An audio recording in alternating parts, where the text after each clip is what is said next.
J'étais scientifique, j'étudiais des animaux rares, j'écrivais des articles. Mais un jour, j'ai réalisé que les animaux que j'étudiais avaient besoin d'être protégés, et non pas observés. C'est ainsi que je me suis retrouvé dans l'une des réserves les plus difficiles de Russie. Je m'appelle Victor Hayes et je travaille depuis 7 ans comme inspecteur principal dans la réserve naturelle d'État de Zeya. Auparavant, j'étais biologiste zoologue, je menais des recherches, j'écrivais des articles scientifiques et je participais à des conférences. Ma spécialité était le suivi des populations d'espèces rares dans la taïga de montagne. Je me rendais régulièrement dans la réserve de Zeya pour des recherches sur le terrain et, à chaque fois, je sentais de plus en plus clairement que les observations scientifiques ne suffisaient pas. Les braconniers, les creuseurs noirs, les touristes illégaux, la réserve avait besoin d'une véritable protection, et pas seulement de rapports scientifiques. La décision n'a pas été facile à prendre. J'avais une femme, une fille de 12 ans et un emploi stable à l'Institut. Mais en 2007, à l'âge de 38 ans, j'ai posé ma candidature au poste d'inspecteur principal de la réserve. Ma famille m'a soutenu, même si les séparations étaient défréquentes et longues. La réserve de Zeya n'est pas seulement une zone de nature sauvage. C'est 99,4 milliers d'hectares de taïga de montagne, où les différences d'altitude atteignent 1400 mètres. Ici, sur les pentes de la crête de Tukuringra, la nature a créé un écosystème unique où coexistent la taïga sibérienne et la flore de Mandchourie. En été, la température peut monter jusqu'à plus 38 degrés Celsius, et en hiver, elle peut descendre jusqu'à moins 48 degrés Celsius. L'intersaison est la période la plus dangereuse, lorsque le temps change de façon imprévisible et que les animaux deviennent particulièrement dangereux. Mon site couvre la partie orientale de la réserve, la plus difficile d'accès et la moins étudiée. Chaque jour, je fais des rondes, je vérifie les pièges photographiques, je fais des observations et je rédige des rapports. Dans mon sac à dos, j'ai toujours une carabine, une radio, une boussole, une trousse de premier secours, de la nourriture et de l'eau, des allumettes dans un sac étanche. Au fil des ans, j'ai appris à lire les traces d'animaux mieux que les articles scientifiques et à comprendre le temps qu'il fait mieux que n'importe quelle prévision météorologique. Mais ce que j'ai surtout appris au cours de mon travail, c'est que la réserve ne pardonne pas les erreurs. Chaque mauvaise décision, chaque faux pas peut coûter une vie, la vôtre ou celle de quelqu'un d'autre. Je voudrais vous parler de 5 cas de ma pratique qui m'ont appris cela. Ils se sont produits à des moments différents, mais chacun d'entre eux a laissé sa marque, à la fois dans l'histoire de la réserve et dans la mienne. Le premier cas s'est produit dans le froid de l'automne 2008, lorsque 2 touristes inexpérimentés ont décidé de prendre un raccourci à travers la réserve. Je ne savais pas alors qu'une simple opération de recherche et de sauvetage se transformerait en une course contre la mort dans la taïga sauvage.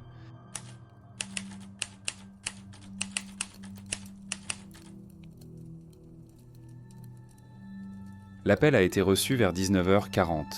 Un groupe de randonneurs de Blagoveshchensk signale que 2 de leurs compagnons ne sont pas revenus à leur campement.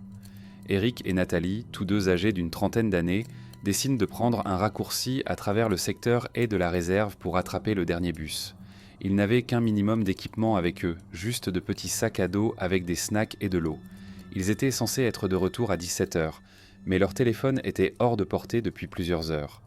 Le temps se détériore rapidement. Des rafales de vent ont apporté de gros nuages et la température a chuté. La station météorologique annonçait de la neige pour minuit, la première de la saison. Pour les personnes non préparées, une nuit dans la taïga à des températures inférieures à 0 pourrait être la dernière. J'ai demandé l'aide de l'équipe de recherche et de sauvetage la plus proche, mais elle ne pouvait arriver que le matin. Il était impossible d'attendre. J'ai rapidement préparé mon sac à dos, torches supplémentaires, couverture chaude, radio, trousse de premier secours, thermos avec du thé chaud, fusée éclairante. La carte indiquait 3 itinéraires possibles pour les touristes à travers la réserve. L'expérience nous a appris qu'ils choisiraient la plus courte, celle qui passe par le col de Medveji.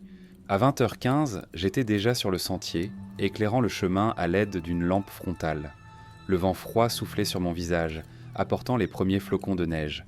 Quelque part au loin, une chouette a poussé un cri d'alarme. La trace sur le sol mouillé confirma mon intuition. Ils avaient bel et bien franchi le col. Mais plus loin, le chemin se séparait. Une piste menait à travers une forêt dense de cèdres, l'autre le long d'un appentis rocheux. Je m'arrêtai, étudiant l'herbe froissée. 2 hommes, dont l'un semblait boiter de la jambe droite, le sentier était plus profond d'un côté. Ils ont traversé la forêt de cèdres.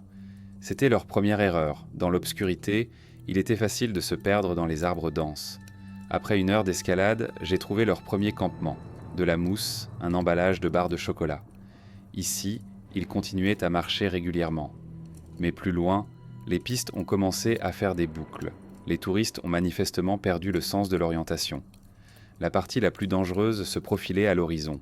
Un système de corniches rocheuses où un mauvais pas pouvait être le dernier. Mon cri a résonné sur les rochers, mais il n'y a eu que le silence en réponse. La neige tombait plus fort, recouvrant nos traces. Le temps jouait contre nous. Soudain, quelque chose de rouge brilla à la lumière de la lanterne. Mon cœur a tressailli, un bout de veste sur un rebord de rocher. J'ai braqué la lumière vers le bas. Là, à environ 5 mètres, je pouvais voir un sac à dos sur une plateforme rocheuse. « Hé, est-ce que quelqu'un m'entend ?» Une faible voix féminine a répondu de quelque part en bas. Le faisceau de la torche a surpris Nathalie dans l'obscurité. Elle était assise sur une étroite corniche, blottie contre le rocher. Eric est allongé à côté d'elle, inconscient, sa tête reposant sur ses genoux. « Nous avons craqué. » Eric s'est cogné la tête. « Je ne peux pas le relever, et c'est trop dangereux de descendre plus bas. » Sa voix est tremblante de froid et de peur. Elle n'a pas eu le temps de réfléchir. Je sors une corde de sécurité de mon sac à dos et l'attache solidement au tronc d'un vieux cèdre. La descente a duré quelques minutes. Eric était vivant, mais gravement blessé. Une profonde coupure à la tête, peut-être une commotion cérébrale. Nathalie est contusionnée mais à froid. Ils sont restés sur la corniche pendant plus de 2 heures. L'ascension a été un véritable défi. Nathalie pouvait à peine tenir sur ses pieds, Erika a dû la soulever seule à l'aide d'un système de blocs. Chaque mètre est difficile. La neige tombait de plus en plus fort, transformant les rochers en pièges glissants. À 23h40, nous sommes enfin arrivés au sommet.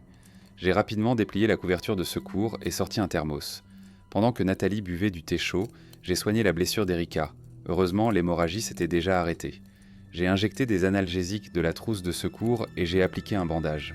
Il a commencé à reprendre conscience, mais il était trop faible pour se déplacer seul. J'ai pris ma radio et mon téléphone. Je devais me coordonner avec plusieurs services à la fois. Les sauveteurs avaient déjà quitté la ville et se trouvaient à environ 2 heures de la limite orientale de la réserve. Après une brève discussion, nous avons décidé de faire le chemin inverse. Ils partirent de la route de terre à travers le bloc 47 et nous descendrions pour les rejoindre sur le sentier de chasse. Cela devait permettre de raccourcir d'au moins 1h30 le temps nécessaire pour qu'Ericom reçoive des soins médicaux professionnels. L'hôpital de Zi a confirmé qu'il était prêt à accueillir le blessé, le chirurgien de garde ayant déjà été alerté. La direction de la réserve a fourni un transport supplémentaire pour l'évacuation. Le retour a été difficile. La neige avait déjà recouvert le sol d'une couche dense de plusieurs centimètres, et nous devions choisir chaque pas avec soin. Nathalie s'est accrochée à mon sac à dos et, ensemble, nous avons soutenu Erika. Toutes les 15 minutes, je contactais les sauveteurs en ajustant mon itinéraire. Le rendez-vous a eu lieu à l'aube dans une ancienne cabane de chasse. Les sauveteurs professionnels ont rapidement placé Erika sur une civière. L'infirmier a immédiatement posé une intraveineuse et a procédé à un examen plus approfondi. Nathalie a également été examinée, on lui a donné des vêtements secs et une boisson chaude. Plus tard, à l'hôpital, nous avons reçu la confirmation qu'Erika avait bien subi une commotion cérébrale, mais grâce à une assistance rapide et à un transport adéquat, de graves complications ont pu être évitées. Ce cas m'a beaucoup appris. Dans le travail d'un garde-chasse, l'essentiel n'est pas seulement de connaître le terrain et d'être capable de s'orienter. Il est important d'anticiper, de calculer les options, de comprendre la logique des personnes en difficulté. C'est ainsi que l'on a une chance de devancer les problèmes. Mais ce n'était que le début. Au printemps 2010, j'ai été confronté à un phénomène qui m'a fait remettre en question toutes mes connaissances scientifiques sur le comportement des animaux sauvages.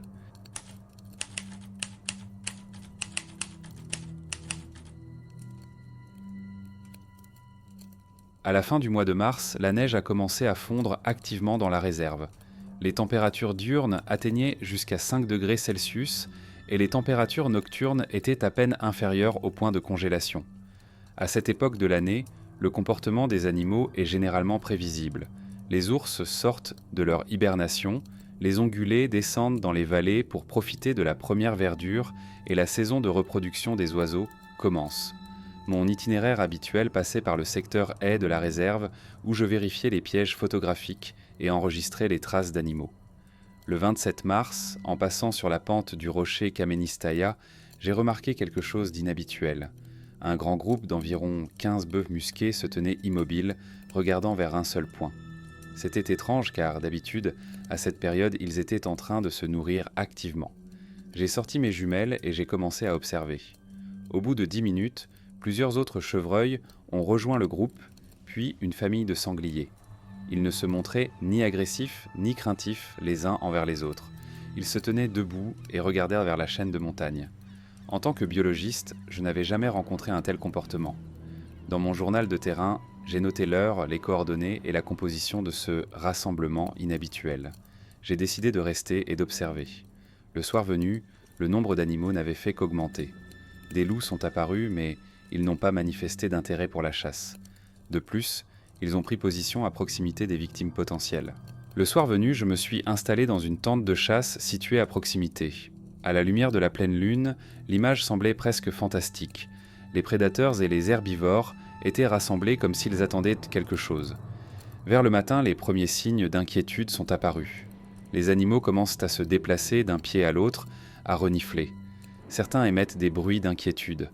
À 5h40, la terre a légèrement tremblé. L'activité sismique n'est pas rare chez nous, mais les animaux ont réagi étrangement. Tous se sont retournés comme sur un ordre et se sont dirigés rapidement, mais sans panique, vers la vallée. 1 heure après leur départ, j'ai ressenti une secousse plus forte. J'ai allumé la radio et contacté la station météorologique. Ils m'ont confirmé qu'une série de petits tremblements de terre avait été enregistrés dans la région. Mais ce qui s'est passé ensuite a dépassé toutes les attentes.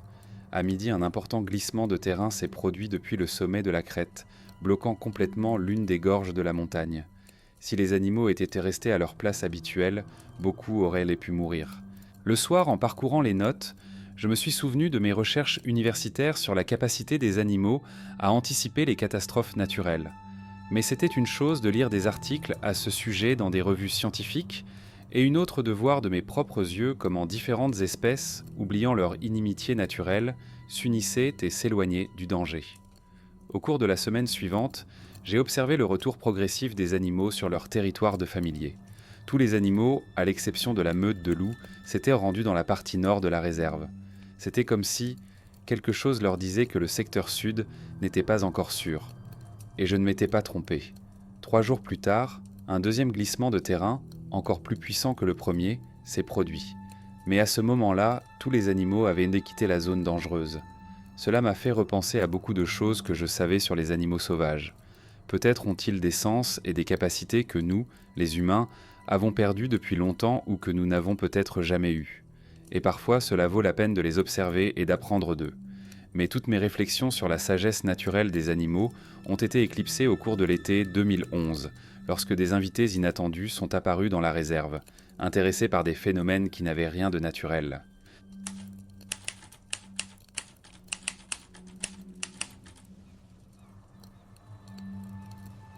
La mi-août 2011 a été exceptionnellement chaude et sèche. L'été indien est arrivé plus tôt que d'habitude, apportant un ciel sans nuages et une chaleur diurne de 30 degrés centigrades. Par un tel temps, je préférais commencer mes tournées à l'aube avant que le soleil ne soit au zénith. Le 15 août, mon itinéraire m'a fait traverser le secteur nord-est de la réserve, dominé par de vieilles forêts de cèdres mélangées à des bosquets de chênes, un habitat idéal pour le ginseng. Des chasseurs locaux avaient signalé des activités suspectes dans la région à 2 reprises au cours des dernières semaines, mais aucun signe évident d'intrusion n'avait encore été trouvé. À 7 heures du matin, alors que je grimpais sur un petit plateau, j'ai remarqué les premiers signes. L'herbe était froissée de manière inhabituelle, comme si quelqu'un avait méthodiquement passé la zone au peigne fin. J'ai sorti mon GPS et j'ai marqué un point. En continuant, j'ai trouvé plusieurs autres zones similaires. Il n'y avait plus aucun doute. Quelqu'un arpentait systématiquement la zone à la recherche de ginseng. De vieux gardes-chasse m'ont raconté que les creuseurs noirs utilisent des tactiques particulières. Ils travaillent en groupe de 3 ou 4 personnes, camouflent soigneusement leurs traces et n'établissant jamais de campement permanent. Sur le marché noir, les racines de ginseng peuvent valoir beaucoup d'argent, surtout si elles ont plus de 15 ans. Et dans notre réserve, il y avait des spécimens plus anciens. Vers midi, je suis arrivé à un petit creux, caché des regards indiscrets par une croissance dense de jeunes cèdres. Ici, l'image était différente. Des traces évidentes d'un campement, un foyer, soigneusement recouvert de terre, et surtout plusieurs trous caractéristiques de racines creusées.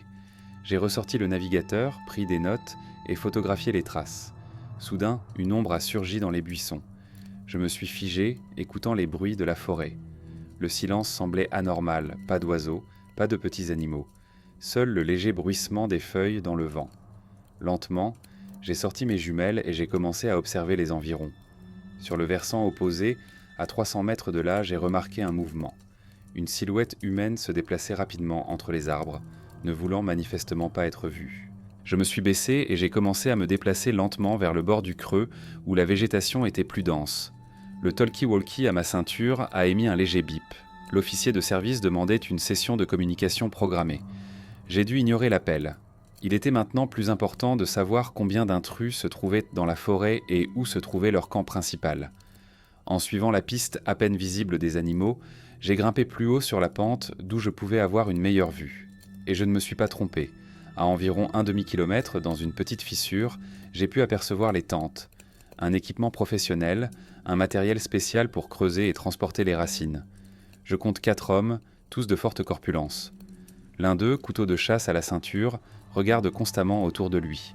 Il a sorti un appareil photo avec un long objectif et a commencé à enregistrer la situation. À ce moment-là, la radio s'est remise à fonctionner plus fort. L'observateur a immédiatement réagi au son et s'est retourné brusquement dans ma direction. Nous nous sommes regardés dans les yeux pendant quelques secondes, puis il a crié quelque chose aux autres. Le camp s'est mis en mouvement. Les intrus ont commencé à ranger leur matériel en toute hâte. Ils n'ont pas le temps de réfléchir. Dans un quart d'heure, ils peuvent disparaître avec toutes les preuves. J'ai allumé la radio. Cadran 32B, nous avons un groupe de braconniers, 4 hommes, vraisemblablement armés. Nous avons besoin de renforts immédiats. Puis la culasse de ma carabine armée avec défi, j'annonce haut et fort, vous êtes encerclés. C'est une zone protégée. Déposez votre matériel et sortez les mains en l'air. 2 d'entre eux se sont figés sur place, un s'est précipité pour s'enfuir, mais le chef, celui qui avait le couteau, s'est soudain élancé droit sur moi. Dans ses yeux, je lisais la détermination d'un homme qui n'avait rien à perdre. J'ai réussi à me dégager de la ligne d'attaque, mais la lame a frôlé ma veste. Une lutte s'engagea. Il était manifestement entraîné, mais j'avais une grande expérience des expéditions sur le terrain. Nous nous sommes heurtés, nous avons roulé sur la pente. À un moment donné, j'ai réussi à faire une prise douloureuse. Le couteau a volé de côté. Du coin de l'œil, j'ai remarqué un mouvement. Des policiers coururent déjà vers nous, arrivés à temps pour répondre à mon appel. Plus tard, 37 racines de ginseng ont été trouvées dans le camp, dont certaines avaient plus de 25 ans. Au prix du marché noir, elles valaient plusieurs millions de roubles. Mais ce n'était pas une question d'argent. Chacune de ces racines est le résultat de décennies de développement d'un système naturel. La détruire revient à arracher une page d'un livre ancien que personne ne pourra jamais restaurer. Il s'est avéré que nous avons arrêté une grande bande qui récoltait du ginseng dans tout l'Extrême-Orient. Pour moi, cette détention est devenue une leçon importante. Le travail d'un garde-chasse ne consiste pas seulement à observer la nature, mais aussi à être prêt à la protéger, au risque de sa propre sécurité. Cependant, la véritable épreuve m'attendait. L'automne suivant, j'ai dû faire un choix entre mon devoir de protection de la nature et mon instinct de conservation. Et ce choix a failli me coûter la vie.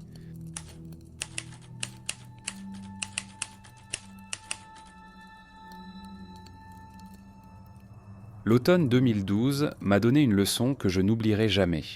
Il s'agissait au départ d'un appel de routine concernant des braconniers, mais il s'est transformé en quelque chose de bien plus dangereux.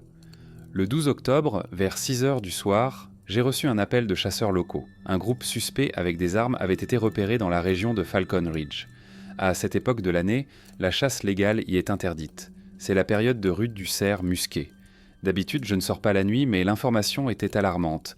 Des témoins oculaires avaient signalé des coups de feu. Je me suis préparé en 15 minutes, carabine, radio, dispositif de vision nocturne, torche, trousse de premier secours. Compte tenu de l'éloignement de la zone, j'ai pris un sac de couchage et des provisions au cas où je devrais passer la nuit dans la forêt. Il y avait environ 12 km à parcourir sur un terrain difficile et accidenté jusqu'à l'endroit prévu. Il faisait déjà nuit lorsque j'ai atteint la place. La lune perçait à peine la dense couverture nuageuse. Par un temps pareil, les braconniers utilisent souvent des projecteurs pour chasser la nuit. Les animaux aveuglés se figent et deviennent des cibles faciles. J'ai découvert les contrevenants vers 21h. 3 hommes, 2 véhicules tout-terrain camouflés sous de vieux cèdres. À l'arrière de l'un des véhicules se trouvait quelque chose de grand, recouvert d'une bâche. J'ai commencé à m'approcher prudemment, en restant à l'ombre des arbres. Soudain, le silence a été rompu par le bruit d'un coup de feu, suivi du cri désespéré d'un cerf musqué. Grâce à mon appareil de vision nocturne, j'ai vu une grande ombre vaciller à 200 mètres du camp des braconniers. Un autre coup de feu et l'animal s'effondre sur le sol. Je me suis figé, évaluant la situation. D'après la silhouette, j'ai déterminé qu'il s'agissait d'une femelle élan. C'est alors que j'ai remarqué quelque chose qui m'a serré le cœur. La silhouette d'un petit veau a clignoté près de l'animal tombé au sol. Le petit se débattait autour de sa mère blessée, ne comprenant pas ce qui se passait. Un groupe muni de lanternes s'est détaché du camp des braconniers. Ils sont en route pour récupérer leur proie. J'avais moins d'1 minute pour prendre une décision. Je ne pouvais pas appeler à l'aide par radio, le son aurait trahi ma présence. Une confrontation ouverte avec des braconniers armés, de nuit, était trop risquée. Mais je ne pouvais pas les regarder tuer un animal blessé devant un petit. J'ai rapidement sorti une cartouche de signalisation, j'ai visé et j'ai tiré dans la direction opposée au veau. Un flash lumineux a illuminé la forêt et, quelque part dans les cimes des arbres, des oiseaux perturbés ont poussé des cris. Les braconniers se sont figés, puis ont commencé à reculer rapidement vers leur véhicule. Ils pensaient manifestement qu'il s'agissait d'un raid, une fusée éclairante et souvent utilisée comme signe de départ d'une opération. J'ai entendu les moteurs démarrer. Après avoir attendu quelques minutes que le bruit des moteurs s'estompe au loin, je me suis précipité vers le bœuf musqué blessé. Il était vivant, mais la balle avait atteint sa patte arrière. Le petit, en me voyant, s'est écarté d'un bond, mais n'a pas couru bien loin. L'instinct maternel l'a gardé près de moi. J'ai jeté un coup d'œil rapide à la blessure. Il y avait beaucoup de sang, mais les artères étaient intactes. J'ai pris de l'antiseptique et des bandages dans la trousse de secours. Au cours de mes années de travail dans la réserve, j'ai souvent dû prodiguer les premiers soins à des animaux blessés. L'essentiel était de ne pas faire de mouvements brusques et de parler d'une voix calme et posée. Le bœuf musqué était étonnamment calme, peut-être à cause de la perte de sang, ou peut-être a-t-il senti que je voulais l'aider. J'ai soigné la blessure et appliqué un bandage serré. La balle avait traversé la plaie de part en part, ce qui facilitait les choses. Le veau se tenait à proximité, se déplaçant d'un pied à l'autre. Il était dangereux de rester là, les braconniers pouvaient revenir avec des renforts. Mais je ne pouvais pas non plus abandonner l'animal blessé. Je me suis souvenu qu'à 2 kilomètres de là, il y avait un ancien cordon où je pouvais me cacher et attendre de l'aide. L'heure et demie qui suivit devint un véritable calvaire. Le bœuf musqué était capable de marcher, mais lentement. Tous les quelques mètres, nous devions nous arrêter pour le laisser se reposer. Le veau nous suivait à distance. Une fois, nous avons entendu le bruit d'un moteur quelque part au loin et nous nous sommes figés dans un bosquet de jeunes cèdres jusqu'à ce que le bruit s'estompe. Il était plus de minuit lorsque nous avons atteint le cordon. J'ai barricadé la porte, refait le pansement et donné de l'eau aux animaux. Ce n'est qu'ensuite que j'ai contacté la ferme centrale de la réserve. 3 heures plus tard, une équipe d'intervention accompagnée d'un vétérinaire est arrivée. Le bœuf musqué et le veau ont été transportés au centre de réhabilitation. La blessure était grave, mais pas mortelle. 1 mois plus tard, ils ont été relâchés dans la réserve. 1 semaine plus tard, les braconniers ont été arrêtés sur un autre site. Les traces de pneus caractéristiques les ont trahis. Plus tard, mes collègues m'ont dit que j'avais pris un gros risque. C'est vrai. Mais à ce moment-là, je ne pensais qu'à une chose. Je ne pouvais pas laisser l'ourson orphelin. Après tout, nous, les gardes-chasse, ne protégeons pas seulement un territoire. Nous protégeons la vie elle-même, sous toutes ses formes. Cependant, cette histoire, aussi dramatique soit-elle, s'est avérée n'être qu'un prélude aux événements qui se sont déroulés au cours de l'hiver 2014. À l'époque, j'ai dû faire face à une situation où le prix d'une erreur se mesurait non seulement en vie animale, mais aussi en vie humaine.